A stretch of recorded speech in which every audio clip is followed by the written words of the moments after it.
بسم اللہ الرحمن الرحیم نحمدہ ونصلی علی رسولہ الکریم اما بعد۔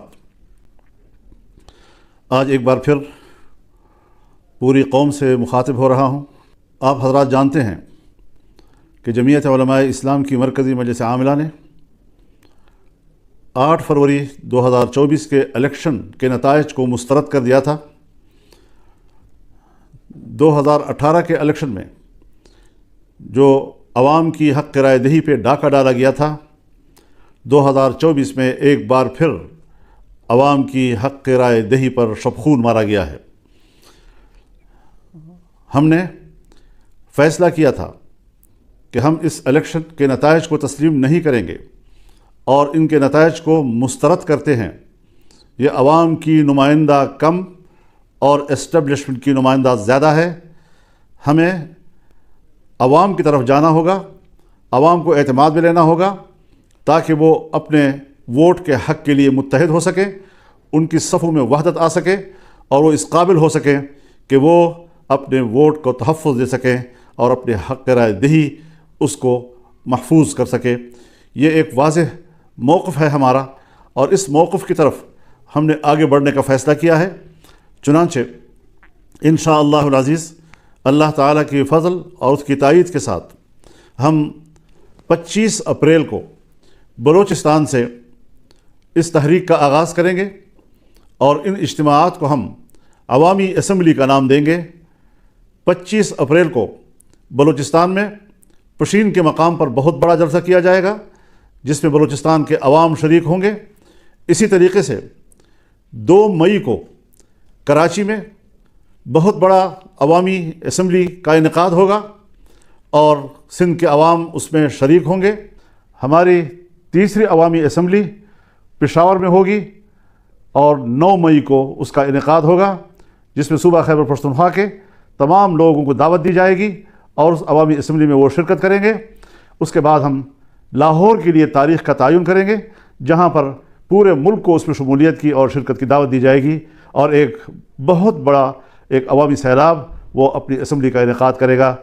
ہم اس حوالے سے دوسری سیاسی جماعتوں سے بھی رابطہ کر رہے ہیں تاکہ عوام کی ایک متفقہ اور متحدہ صف وہ اس کو زندہ کیا جا سکے، اس کو منظم کیا جا سکے۔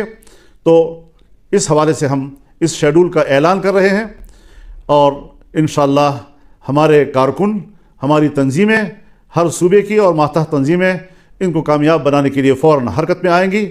کیا مسئلہ ہے آخر کہ جہاں الیکشن کمیشن بے بس رہا ہے اور اس کو ایک نتیجہ بھی مرتب کرنے کی اجازت نہیں ہے اور اداروں کی طرف سے جو نتائج بھیجے جاتے ہیں، آج الیکشن کمیشن میں کوئی دم خم ہی نہیں رہ گیا ہے۔ ہماری سول بیوروکریسی اس میں تو جو مداخلت ہو رہی ہے اور جو ان کے آئینی اور قانونی اختیارات ہیں اس میں بھی خفیہ ادارے اور ایجنسیاں مداخلت کر رہی ہیں جس میں احتجاج کرنے کا کوئی دم خم ہی نہیں رہا ہے۔ پہلی مرتبہ آج ہائی کورٹ کے ججز نے یہ آواز بلند کی ہے کہ ہمارے معاملات میں بھی مداخلت کی جا رہی ہے، ہمیں دھونس اور دھمکیوں سے ڈرایا جا رہا ہے اور اس پریشر میں ہم لوگوں کو انصاف نہیں دے سکتے۔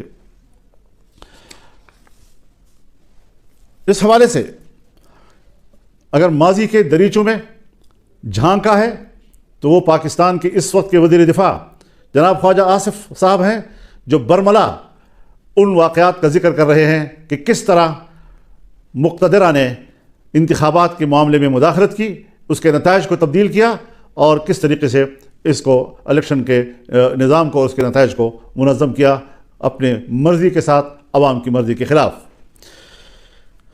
ظاہر ہے اس ساری صورتحال سے جمعیت علماء اسلام کے موقف کو تائید بھی مل رہی ہے اور تقویت بھی مل رہی ہے۔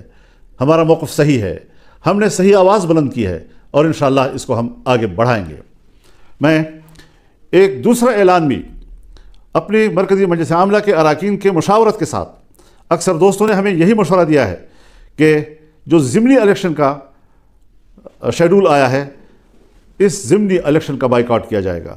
جمعیت علماء اسلام کا کوئی رکن ضمنی الیکشن میں حصہ نہیں لے گا اور اس حوالے سے یہ بات واضح رہے کہ ہم ضمنی الیکشن چونکہ اسی الیکشن کا تسلسل ہے اور ہمیں پچھلے نتائج پر اعتماد نہیں، ہم کس طرح سے ضمنی حلقوں میں کوئی انصاف کی توقع رکھ سکتے ہیں.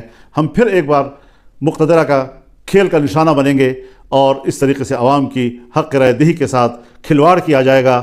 یہ بات کسی قدر ہمیں قابل قبول نہیں. انشاءاللہ العزیز رمضان المبارک کے بعد تحریک چلے گی. فیصلے اب ایوان میں نہیں میدان میں ہوں گے. اب مقتدرہ کی اسمبلی نہیں چلے گی، عوامی اسمبلی چلے گی، اور اس حوالے سے بھرپور عوامی جد و جہد کا آغاز کیا جائے گا. ہم اللہ سے مدد کی درخواست کرتے ہیں، دعا کرتے ہیں کہ اللہ تعالی ہمیں اس مقصد میں کامیابیاں عطا کریں اور پاکستان کو ایک پرامن اور ایک اسلامی فلاحی ریاست کی صورت میں ہمیں دکھائے. میں اس بات کی وضاحت کر دینا چاہتا ہوں کہ ہماری جد و جہد وہ پرامن ہوگی، آئین اور قانون کے دائرے میں ہوگی، اور کسی قسم کا تشدد کا عنصر ہماری تحریک میں نہیں ہوگا. عوام کو حق پہنچتا ہے کہ وہ ملک میں احتجاج کریں اور اپنی رائے سے دنیا کو آگاہ کریں. آج عالمی دنیا بھی ہمارے الیکشن پر سوالات اٹھا رہی ہے، ہمارے انتخابات پر وہ اعتماد کا اظہار نہیں کر رہے. کوئی ہچکچا رہے ہیں، کوئی کسی قدر اظہار رائے کر رہے ہیں کہ پاکستان کے اس الیکشن کے نتائج پر اعتماد نہیں کیا جا سکتا. تو اس حوالے سے ہمارا موقف بالکل حقیقت پر مبنی، خود اعتمادی سے بھرپور، اور انشاءاللہ کامیابی کی منزل سے ہمکنار ہونے کے لیے آگے بڑھے گا. اللہ تعالی ہمارا حامی و ناصر ہو. وآخر دعوانا ان الحمدللہ رب العالمین.